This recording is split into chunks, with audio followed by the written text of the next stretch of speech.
नमस्कार दोस्तों, स्वागत है आप सभी का आपके अपने YouTube channel genius short hand classes में।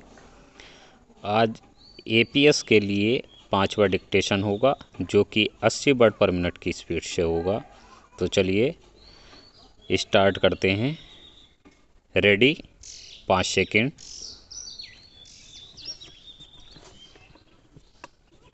स्टार्ट।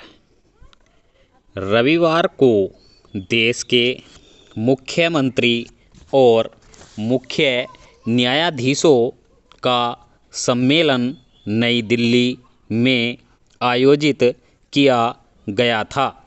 इस सम्मेलन में प्रधानमंत्री जी ने संबोधन के दौरान सलाह दी है कि हमको स्वयं मूल्यांकन करने के लिए आंतरिक तंत्र मजबूत बनाने पर विचार किया जाना चाहिए। देश के मुख्य न्यायाधीश ने कहा कि न्यायपालिका के पास मजबूत और सक्षम आंतरिक मूल्यांकन तंत्र है जो पूरी कुशलता से काम कर रहा है। यह बात उन्होंने मुख्य न्यायाधीश और मुख्यमंत्री सम्मेलन के समापन के मौके पर कही।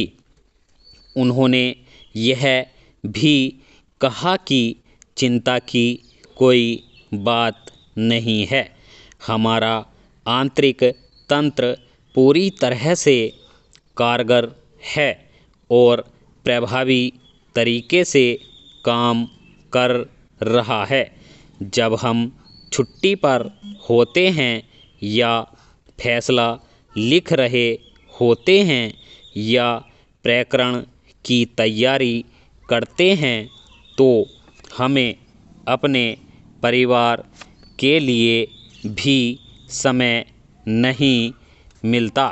मुख्य न्यायाधीश ने आंतरिक तंत्र की सिफारिश पर एक जज के खिलाफ जांच कमेटी बैठाने पर विचार किया है।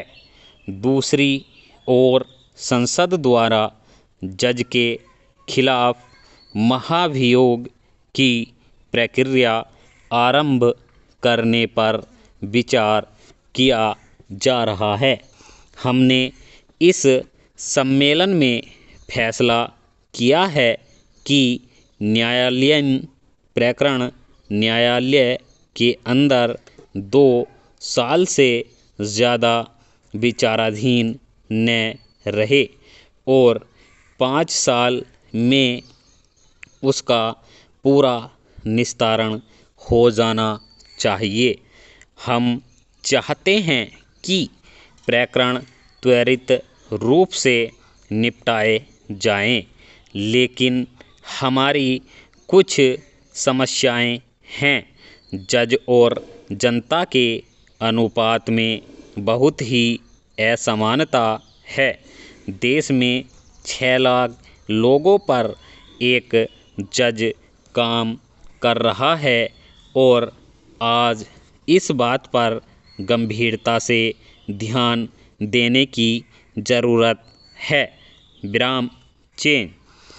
राष्ट्रीय स्तर पर उच्च न्यायपालिका में जजों की नियुक्ति को एक समान बनाने के लिए न्यायिक सेवा के गठन के बारे में विचार किया जा रहा है ताकि पूरे देश में उच्च न्यायपालिका में जजों की नियुक्ति एक समान रूप से हो सके। मैंने सुना है कि मुख्य न्यायाधीश इस बारे में एक कमेटी बना रहे हैं। इस बारे में राज्य सरकारें अदालतों की आधारभूत सुविधाएं बढ़ाने के लिए सहयोग कर रही हैं। सम्मेलन में बिहार के मुख्यमंत्री द्वारा राज्य की न्यायिक व्यवस्था को मजबूत करने के लिए केंद्र सरकार से विशेष आर्थिक सहायता मुहैया कराने की मांग की गई है। तमाम कोशिशों के बावजूद राज्य सरकार केंद्र से समुचित सहयोग पाने में असफल रही है। उन्होंने यह कहा कि मानवीय हितों को देखते हुए न्याय के साथ विकास करने के लिए राज्य सरकार तत्पर है।